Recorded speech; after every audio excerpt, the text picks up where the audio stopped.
Innal hamdalillah nahmaduhu wa nasta'inuhu wa nastaghfiruh wa na'udzu billah min syururi anfusina wa min sayyiati a'malina may yahdihillahu fala mudhillalah wa may yudlil fala hadiyalah.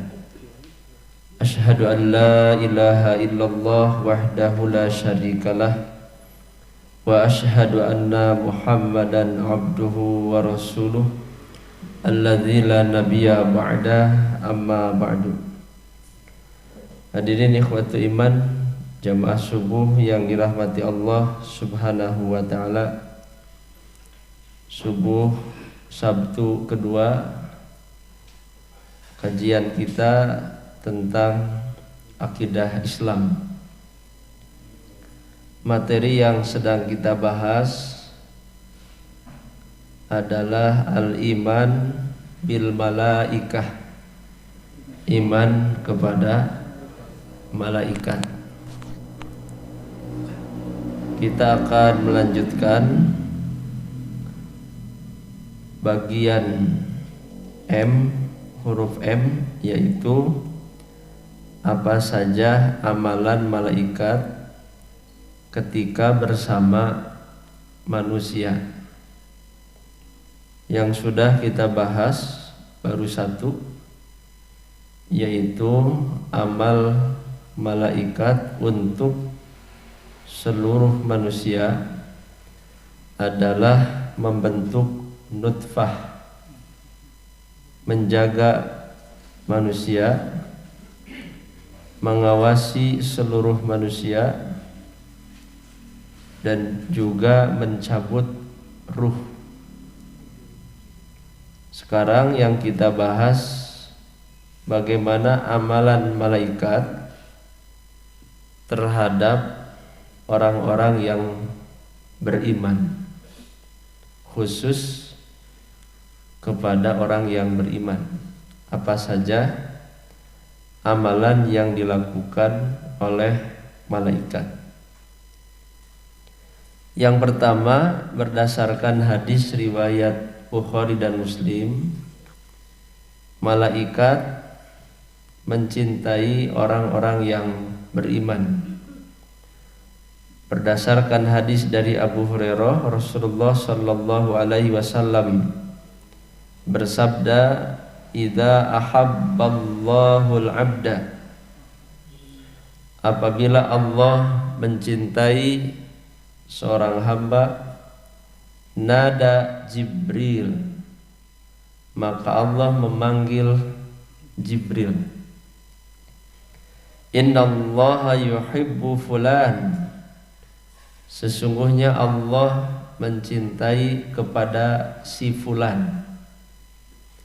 Fa'ahbibhu, maka Allah memerintah kepada Jibril, cintailah olehmu si fulan itu.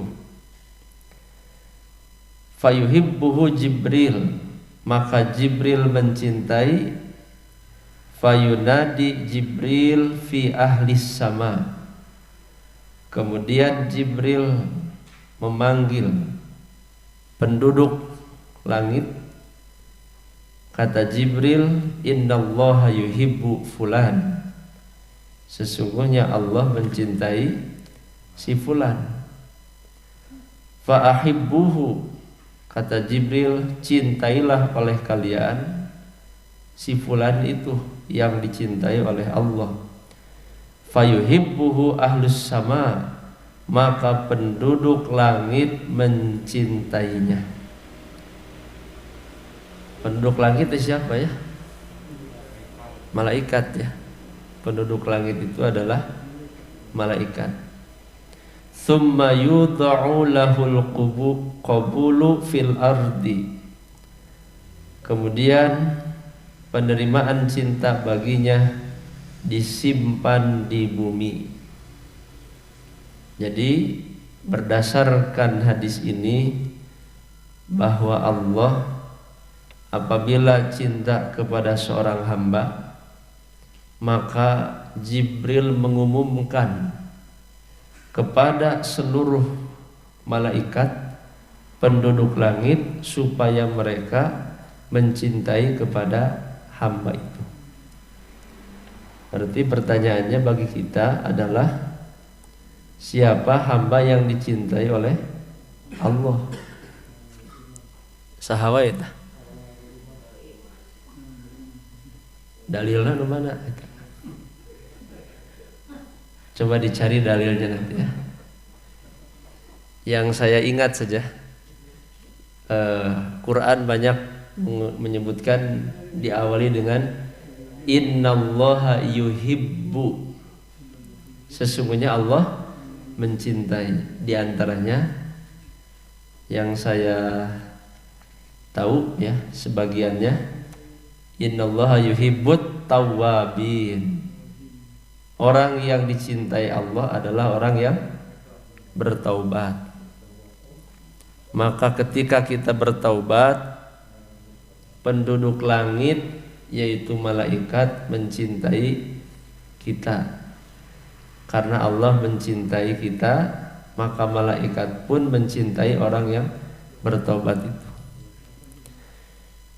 Wa yuhibbul mutatahhirin. Yang kedua, Allah mencintai orang yang bersuci, memperhatikan wudu, mandi, tayamum, kemudian tidak jorok ketika buang hadas. Itu termasuk yang dicintai oleh Allah. Di ayat lain, innallaha yuhibbul muhsinin. Sesungguhnya Allah mencintai orang yang berbuat kebaikan. Nah, itulah di antara orang yang dicintai oleh Allah, yaitu yang bertaubat, yang bersuci, dan yang berbuat kebaikan. Orang berimannya di mana? Nu tadi teh sifat orang beriman. Ya. Bahwa bersuci sifat orang yang beriman, bertaubat sifat orang beriman, berbuat kebaikan juga sifat orang beriman. Yang kedua, tugas malaikat atau peran malaikat untuk orang yang beriman adalah bersolawat. Surat Al-Ahzab ayat 43. A'udzu billahi minasyaitonir rajim. Huwallazi yusalli 'alaikum. Dialah Allah yang telah bersolawat, yang telah sholat kepada kalian. Wa malaikatuhu, dan malaikat pun sholat kepada kalian. Liyukhrijakum minadh-dhulumati ilan nur, supaya Allah mengeluarkan kalian dari kegelapan kepada cahaya.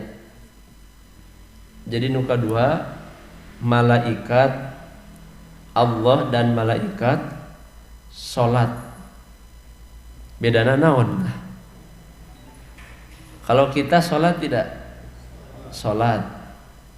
Hati-hati memahami makna sholat. Ada sholat yang artinya doa, ya. Seperti kalau kita menerima zakat, amil zakat, menerima zakat, maka doanya Allahumma sholli alaihi. Allahumma sholli alaihi. Kalau sholat itu dari Allah, maknanya adalah sana'uhu, sholatullah. Kata ahli tafsir, sholat Allah kepada hamba maknanya sana'uh, Allah memuji, menyanjung. Sedangkan makna sholat dari malaikat adalah ad-du'a, yaitu mendoakan manusia, wa yastaghfiruna lahum, dan malaikat memohon ampun kepada Allah agar diampuni orang itu. Ta'ena patarosana, siapa saja atau amal apa saja yang malaikat sholat kepada amalan itu. Pernah dengar siapa saja yang disalawati oleh malaikat atau siapa saja yang disolatkan malaikat?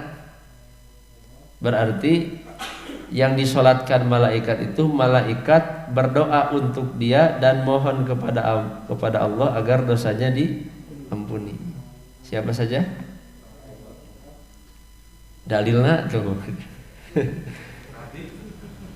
Itu mah mencintai. Saya dapat sebuah artikel bagus ini ya.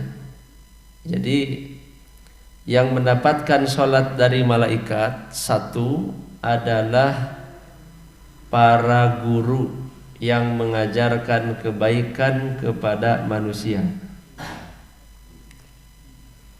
Kata Nabi, innallaha wa malaikatahu wa ahlas samawati wal ar hatta namlah fi hujriha wa hattal hud la yusalluna ala muallimin nasal khair. Kata Rasulullah, Allah, malaikat, penduduk langit, penduduk bumi, sampai semut tuh, sirim ya yang ada di batu, kata Rasul, termasuk juga hud itu ikan yang ada di laut, mereka bersolawat kepada siapa? Muallim, kepada guru, kepada yang mengajarkan kebaikan. Mantap guru ngaji ya, tong disepelekeun guru ngaji teh. Penduduk langit bumi bersalawat ya. Yang mengajarkan ngaji, yang mengajarkan kebaikan kepada manusia mendapatkan salawat dari malaikat. Artinya malaikat mohon kepada Allah agar dia diampuni dosa. Yang kedua yaitu mayaminis sof. Innallaha wa malaikatahu yusalluna ala mayaminis sof, yang bersaf. Yang ketiga yang ada di saf pertama tuh, fis saffil awal, orang yang sholat di saf pertama.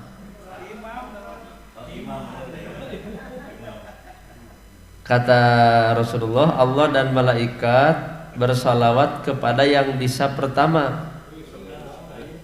Kata sahabat, ya Rasulullah, kalau saf kedua bagaimana? Kata Rasulullah, ala safil awali, saf pertama. Ya Rasulullah, kalau saf kedua, wa ala sani, juga saf kedua.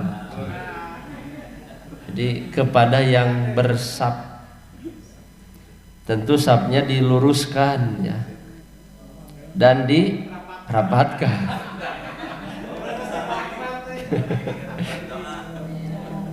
Jadi saya pernah dengar ceramah dari Ustadz, nggak tahu benar tidaknya.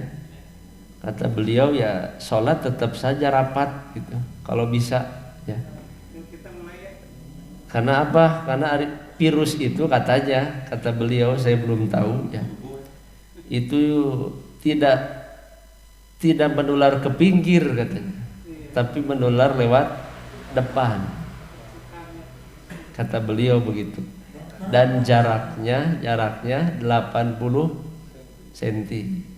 Nah itu mah sebagai perbandingannya. Oh gitu. Yang keempat yaitu waslus sufuf wasaddul farji bainas sufuf. Lagi-lagi disinggung oleh Nabi yang menyambungkan saf dan yang menutup kekosongan di antara saf-saf itu. Kumahanya hadisnya. Pas bisa yang musim coronanya. Ya. Khusus. Jadi innallaha wa malaikatahu, Allah dan malaikat bersolawat kepada yusallu yasiluna sufuf, yang menyambungkan saf. yang menutup kekosongan, yang tidak ada celah di antara orang yang sholat itu. Yang kelima, aklatus sahar, aklatus sahri, yaitu orang yang makan sahur. Innallaha wa malaikatahu yusalluna 'alal mutasahhirin. Yang keenam, intidharus salat fil musalla, menunggu salat, ya, menunggu salat di masjid. Setelah salat terus maghrib nunggu isya, nah malaikat bersalawat.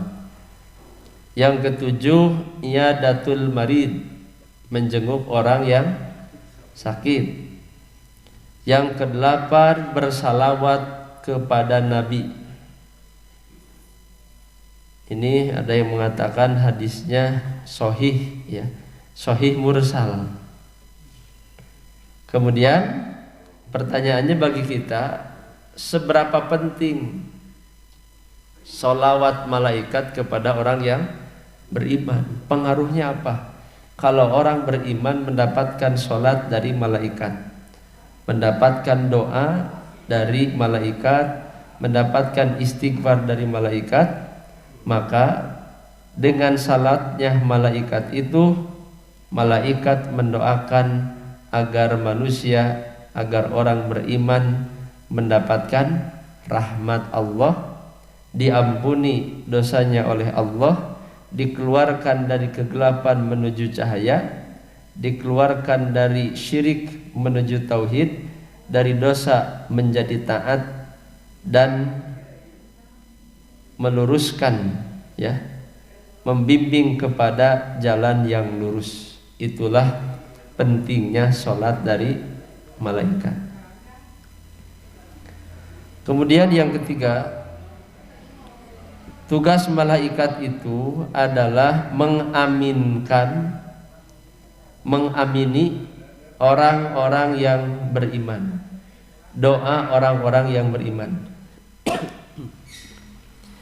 Di antaranya ada hadis Nabi yang mengatakan, ketika Rasulullah Shallallahu Alaihi Wasallam menemui Abu Salamah, ketika Abu Salamah itu wafat, kemudian Rasulullah memejamkan matanya, lalu Rasul bersabda, innar ruh idza qubida tabi'ahul basar. Ketika ruh dicabut, maka pandangan mengikutinya. Lalu berteriaklah keluarganya, ya.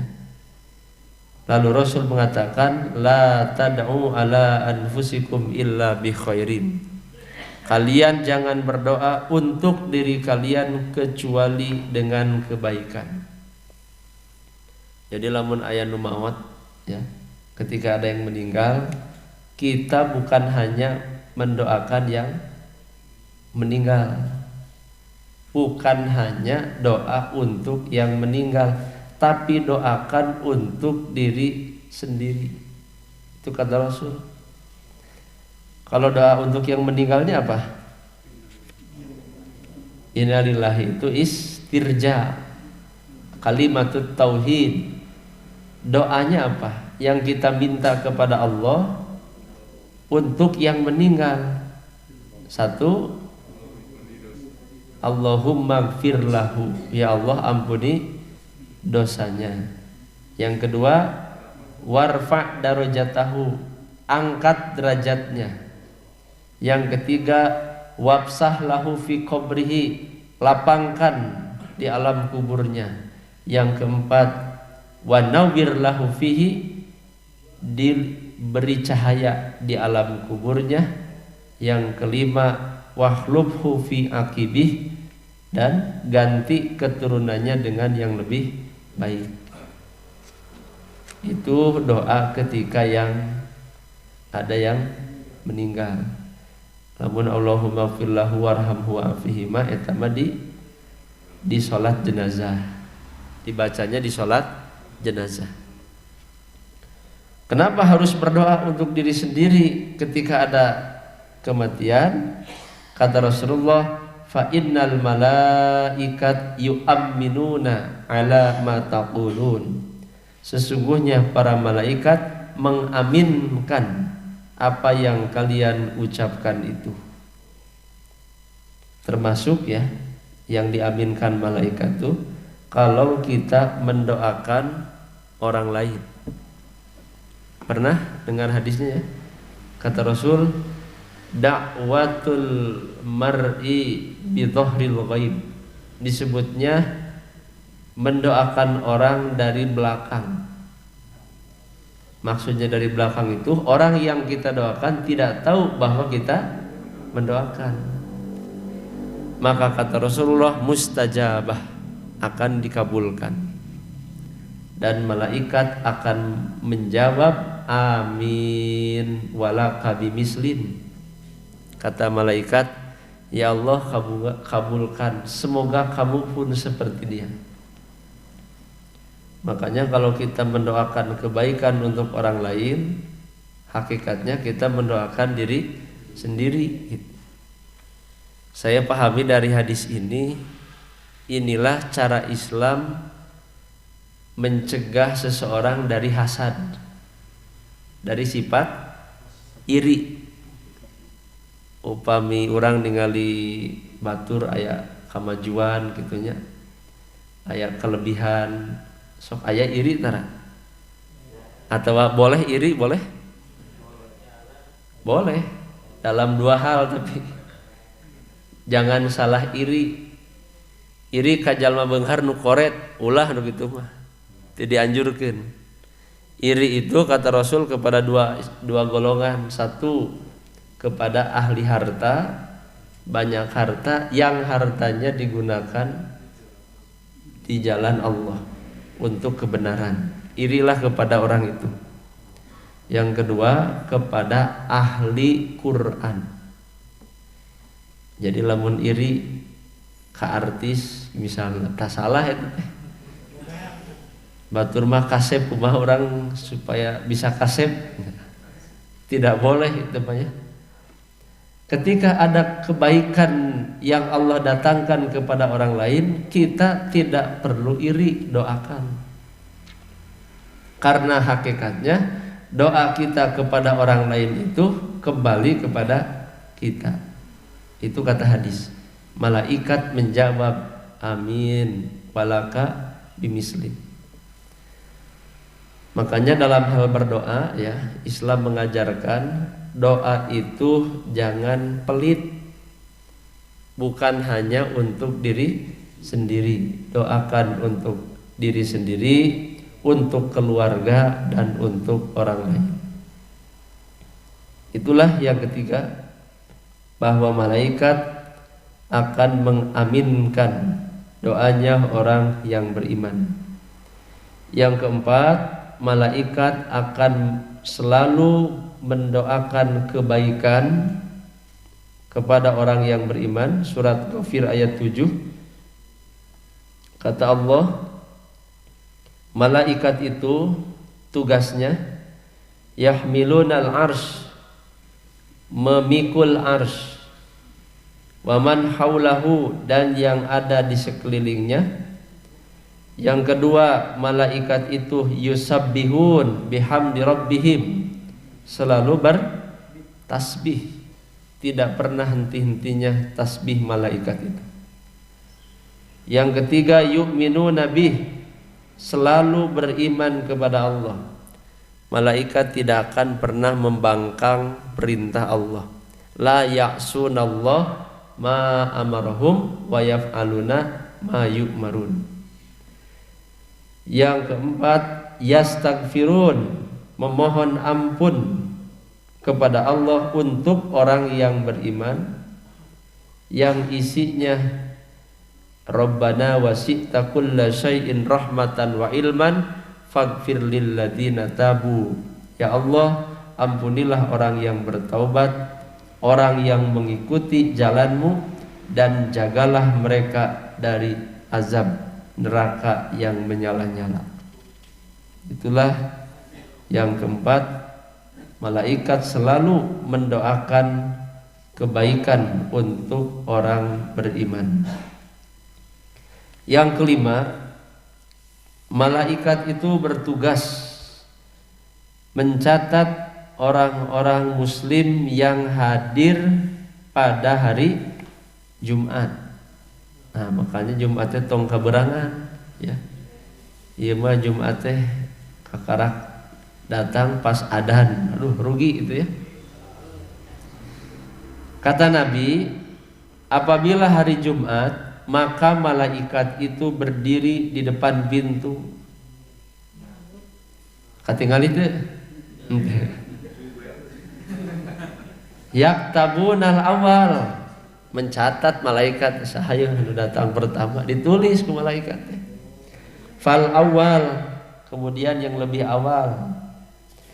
Wa mathalul muhajjir, maka orang yang datang di awal ketika Jumatan, kamathalil ladzi yuhdi badanah, seperti yang kurban dengan unta.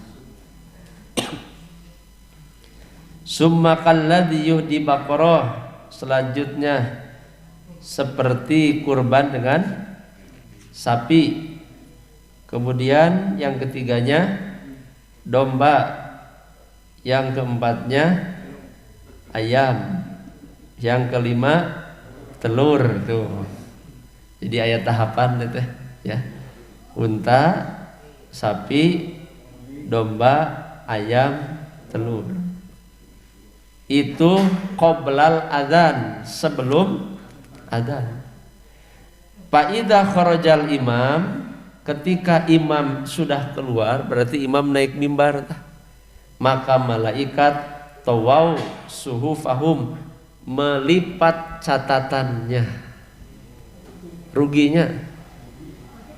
naon yang datangnya ketika imam sudah naik mimbar.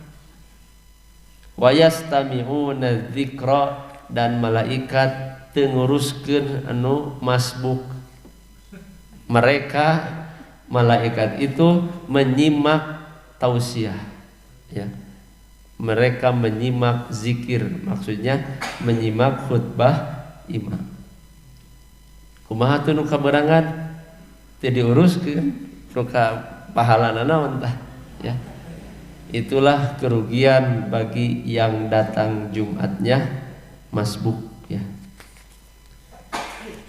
Yang terakhir satu lagi, sebetulnya masih banyak ya, ada berapa ini ya? 12 IJ 11. Tapi karena saya harus ke Tasik jam 8 harus di Tasik, jadi hiji deui banyak. Mudah-mudahan ini sampai jam 8 ada ujian. Yang terakhir satu lagi, tugas malaikat itu adalah bergiliran memperhatikan amalan orang yang beriman. Rasulullah sallallahu alaihi wasallam bersabda, kata Rasulullah, ya ta'aqabuna fikum, para malaikat itu saling bergantian di antara kalian. Ada malaikatun bil lail, malaikat malam, wa malaikatun bin nahar, dan malaikat siang. Wa yajtami'una, malaikat itu berkumpul fi sholatil fajri, pada sholat subuh. Jadi berkumpulnya malaikat teh pada sholat subuh. Wa sholatil asri, dan pada sholat asar. Summa ya'rujul ladzina batu fikum fayas'aluhum wa huwa a'lamu bihim kaifa taraktum ibadi. Kemudian orang yang tidur di antara kalian naik ya, maksudnya ketika tidur malaikat sudah naik, lalu Allah bertanya kepada malaikat, bukan berarti Allah bertanya Allah tidak tahu ya, bukan. Wa huwa a'lamu bihim, padahal Allah lebih tahu. Kaifa taraktum ibadi, bagaimana kalian meninggalkan hambaku. Kata malaikat, taraknahum wa hum yusallun wa atainahum wa hum yusallun. Kami meninggalkan mereka dalam keadaan sholat dan kami mendatangi mereka dalam keadaan sholat. Maka dari hadis ini usahakan dan upayakan sholat subuh dan sholat asar di awal waktu. Kenapa? Karena saat itulah terjadi pergantian shift dari malaikat.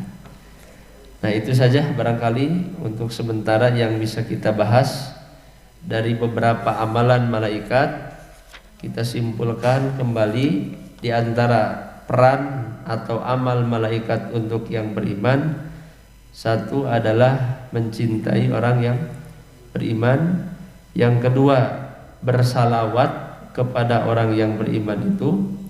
Yang ketiga, mengaminkan atau mengamini doanya orang yang beriman. Yang keempat, selalu mendoakan kebaikan bagi orang yang beriman. Yang kelima, mencatat orang-orang muslim yang hadir pada hari Jumat. Maka dengan hadis ini kita upayakan orang yang datang di awal waktu. Kemudian yang keenam, malaikat itu bergiliran di dalam bertugas. Demikian yang bisa disampaikan. Mudah-mudahan menjadi catatan bagi kita semua agar kita lebih berhati-hati dalam beramal, karena ada malaikat yang selalu mengawasi kita. Mudah-mudahan kita selalu meningkatkan kualitas iman agar mendapatkan banyak kebaikan dari malaikat. Rabbana atina fid dunya hasanah wa fil akhirati hasanah wa qina adzabannar. Rabbana taqabbal minna innaka antas samiul alim. Aqulu qawli hadza wa astaghfirullah li wa lakum. Wassalamualaikum warahmatullahi wabarakatuh. Innal hamdalillah nahmaduhu wa nasta'inuhu wa nastaghfiruh wa na'udzu billahi min syururi